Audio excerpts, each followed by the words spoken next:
Welcome to Executive Board this evening. The first item is the evacuation procedure. So, on hearing the evacuate signal, please carry out the following. Exit the building by your nearest safest exit.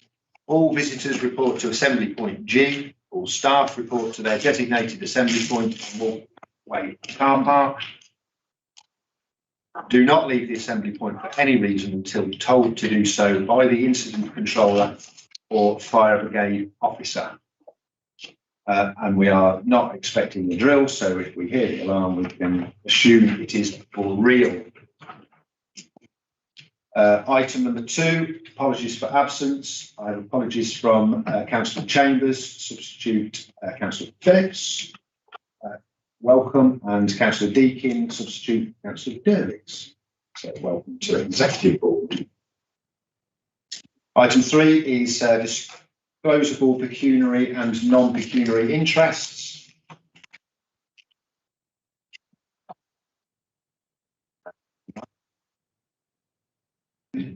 Item number 4, public participation.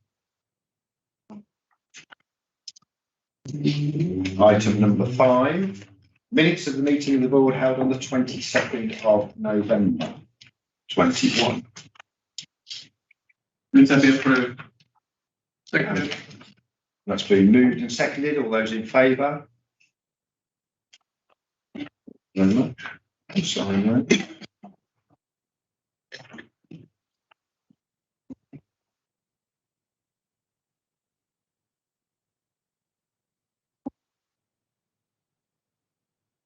Number 6 is the key corporate issues. This report sets out the main issues facing the council at the current time, both externally and internally. Our members are asked to identify any other key issues. This will then be used to finalise the 22-23 refresh of the corporate plan, the draft of which will be considered by the Member Performance Working Group in March. Members are also asked to note the latest performance report against the current version of the corporate plan and raise any issues.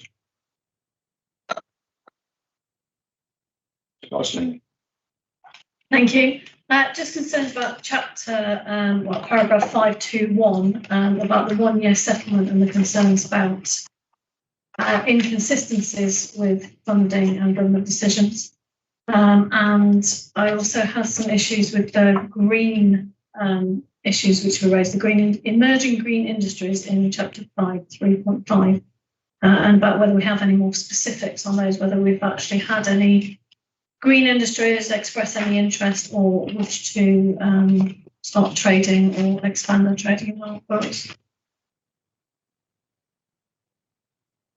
Well, your point against 521, good settlement, it is only a 1-year settlement, but we're not obviously in control of, unfortunately, of what the government settlements are. But we welcome this year's and look forward to hopefully an improved financial settlement in the years to come. And I'm not aware of any additional on the green. Chief Exec, Sure, there may be something coming out of the MIRA expansion on electrification and more probably hydrogen element of it. I think members had a presentation last Monday from MIRA. yes. So we'll see. I mean, you've also had a number of planning applications for battery storage and renewable energy use. So it's mainly be around MIRA, unless any other applications.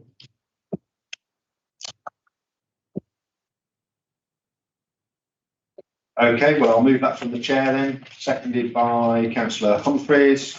All those in favour, please show. Any against?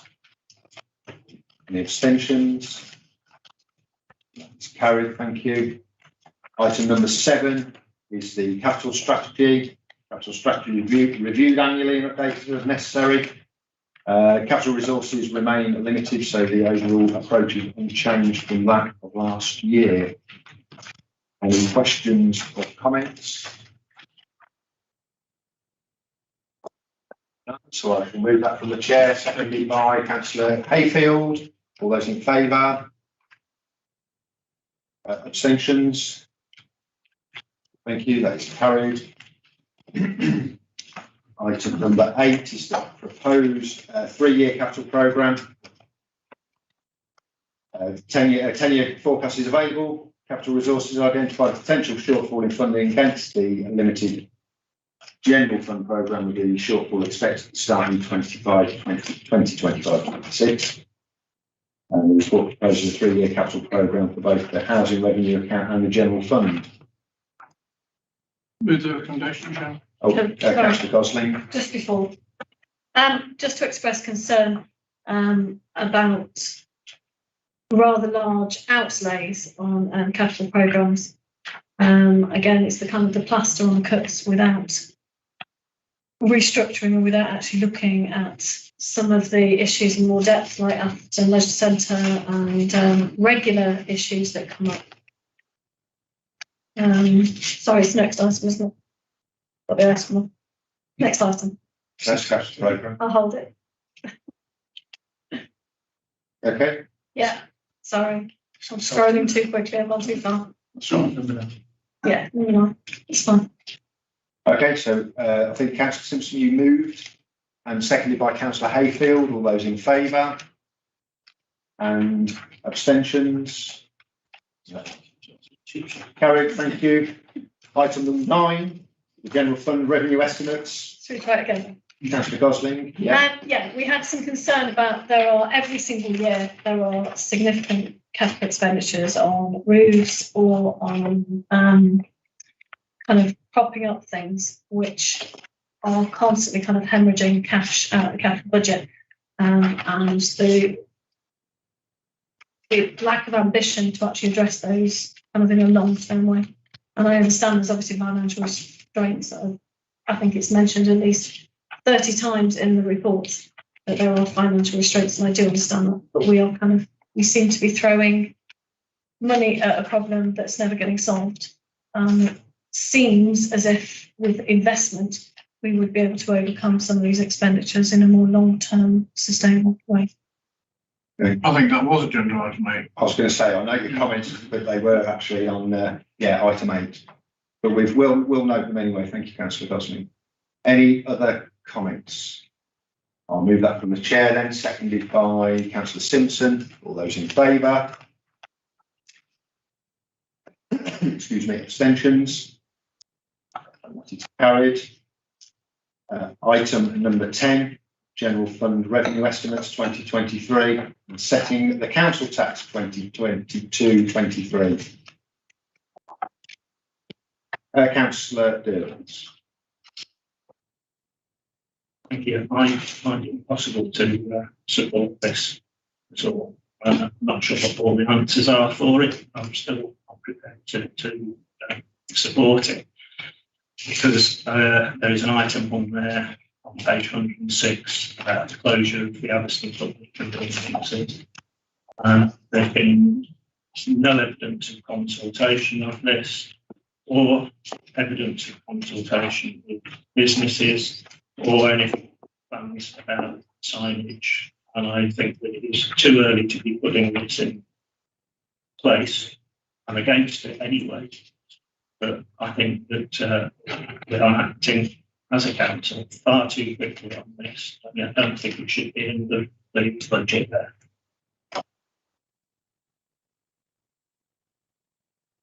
All right, Councillor Derwent, you changed your mind from when you voted for it in I spoke against it in the resources meeting. I was counted as voting for it. Had Grant at the time. I'm sorry that I was counted at that time, as the vote was so overwhelmingly for it. It didn't seem sensible to hold the meeting up any longer by changing what the count was. Fair enough, very convenient. Councillor Gosling, did you want anything to say? Just to reiterate that within this budget, obviously we can't support it, and again the use of funds to support long-standing cash investments. And it's the concern about when do our assets, which require such substantial input, stop being assets to the council, especially when we're putting up council tax, which is going to add extra stress to people who are really, really struggling. It's a significant concern when we're spending vast amounts of money supporting things on a year-by-year basis. Okay, thank you. Councillor Simpson. Thank you, Chairman. I'm slightly surprised at that because I would have thought it was a mark of a prudent authority to budget for expense to make repairs to buildings. You know, every building has a lifespan. Every building needs repairs. And if the suggestion is that we're somehow failing because we're making provision for repairs of our buildings, I'm not quite sure where we would go with it. I welcome your comments, Councillor Simpson. Thank you. I'll move that from the chair then, seconded by Councillor Simmons. All those in favour? Abstentions? Against? And it isn't a mistake. Fair enough.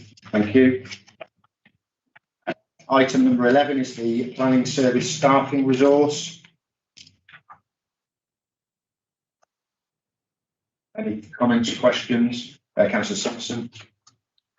Thank you very much, Chairman. I, as you would imagine, wholeheartedly support this recommendation. The planning function, as was said in the earlier item on the corporate plan, is a dynamic part of the authority which always has demands which are greater than its financial resources to address them.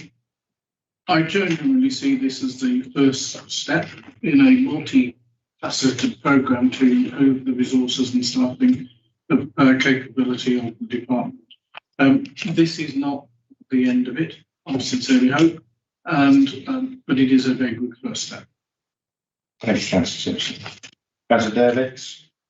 I'd like to reiterate what's just been said. I think that the planning department is doing a wonderful job, and they are under-resourced for that job. I see this as a first step in trying to improve the service that we give in a time when more and more is being asked of that department. Something's got to give.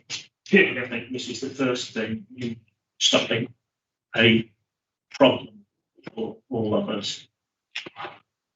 Thank you. Councillor Gosling. To reiterate again, fully support this. We have a number of challenges, I think, in all wards where planning enforcement is, has been difficult, and they obviously need more resources to tackle it. I know that our parish councils are very unhappy with some of the enforcement that's happened, or lack of enforcement that's happened, and fully support this and hope to see that change in the future. Thank you. I'll move that from the chair then, seconded by Councillor Simpson. All those in favour? That is unanimous. Thank you. Excuse me. Item number 12 is the safeguarding policy. The report proposes the adoption of a slightly revised corporate safeguarding policy and procedure. Our existing policy has been reviewed in line with the county-wide integrated model for safeguarding children and adults, and the revised policy takes account of the introduction of a new front door, which has replaced the multi-agency safeguarding hub, MASH, as the point of contact for safeguarding concerns for children and young people. A copy of the revised draft policy is attached. Councillor Gosling. Fully support it again. I think it's certainly one of the things, the overarching safeguarding responsibility that we have to our wards that I take very seriously. I was unfortunately in a situation at the start of COVID where we raised some safeguarding concerns about a gentleman that lived in Arley, and we didn't get it right on that occasion. And I have concerns about the adult safeguarding policy, especially where people are non-cooperative. So this gentleman said that he didn't require help. And unfortunately, when the ambulance turned up to take him out of the house, I believe they had to use snow shovels to remove the faeces to get in. And I feel very strongly that I failed that gentleman by not escalating and by not pushing it further, even though we'd raised concerns. He didn't cooperate, he didn't want support, he didn't want help. It was in the middle of COVID, so going into people's houses was difficult.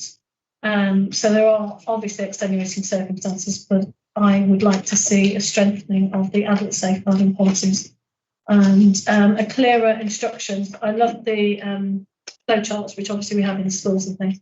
I think they should be displayed in every room and everywhere that we can possibly do it, so that people are absolutely clear and so that never happens again. Thank you for that, Councillor Gosling. Councillor Derwitz. See, that's a very upsetting account. But generally, we need to make sure that we keep this policy up to date and that everybody is fully aware of how to make it operate. And I think that there are things that we need to add to what we're doing that don't necessarily come into that policy. If we need to do a straw poll around this room, how many of the councillors would be able to say the elected member who's the champion for this? Who is it? Because I think there are a lot of members who wouldn't be able to say be included. And I think there should be reminders for members, probably for staff as well, as to who to go to, actually displaying some of the areas that we work in, so that it's much easier to know where you go to escalate these. As you all know, I've got a background in schools. I'm still involved with schools and the Children's Centre, and that information is displayed clearly for everybody to see, including visitors. I think that is important. This doesn't make any provision for that.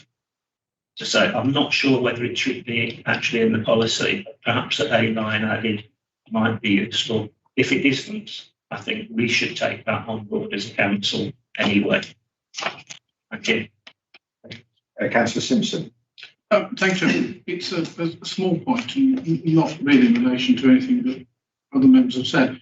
And it's in regard to section 8.5 on page 23, where we're dealing with external organisations using the Borough Council's facilities. I absolutely agree with the first sentence, which says it's important we should do it. I have a minor question over the club organisation being required to adopt our policy, because I think that's getting a bit far for me in terms of the vicarious liability of this organisation or another. What I have a particular concern about is the final sentence, which said it is the responsibility of the manager of any facility to ensure that compliance is achieved. And whilst I concede we do have a responsibility for what goes on inside our buildings, I'm really wary that that final sentence could be read to impute vicarious liability to the council for another organisation's failure.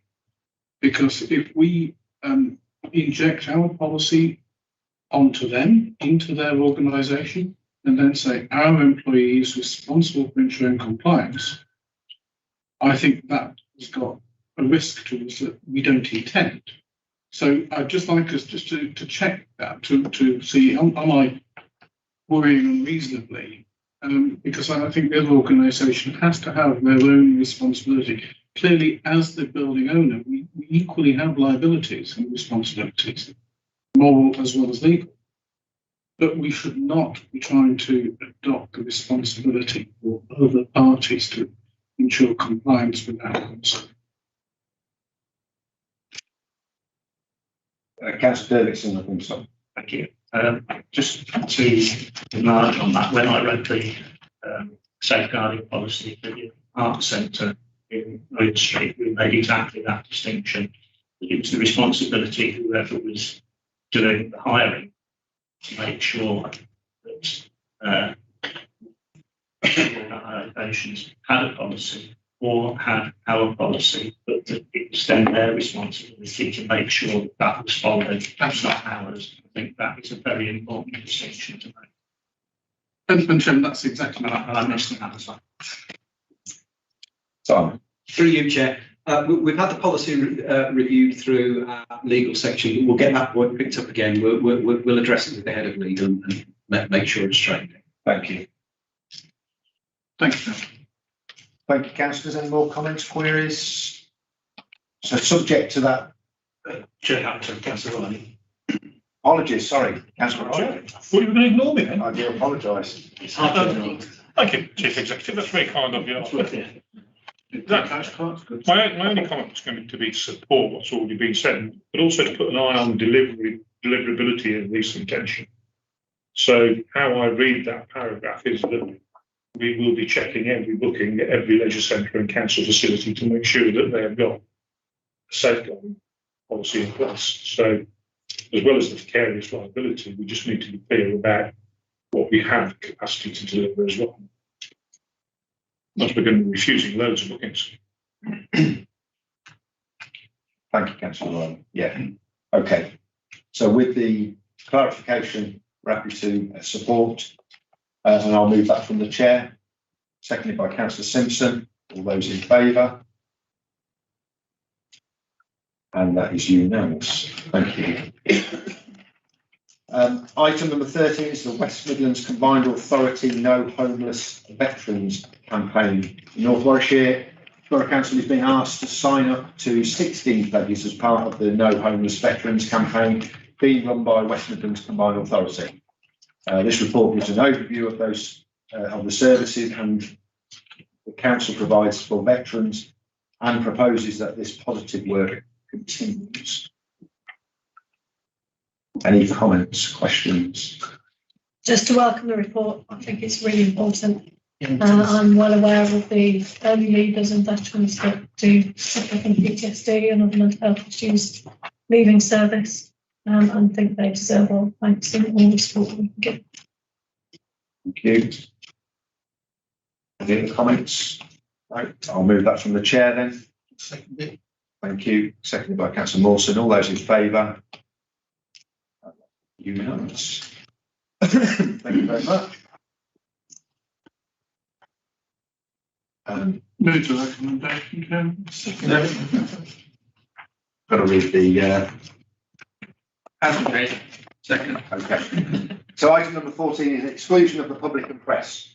To consider whether, in accordance with section 100A brackets 4 of the Local Government Act 1972, the public and press be excluded from the meeting for the following item of business on the grounds that it involves the likely disclosure of exempt information as defined by Schedule 12A to the Act.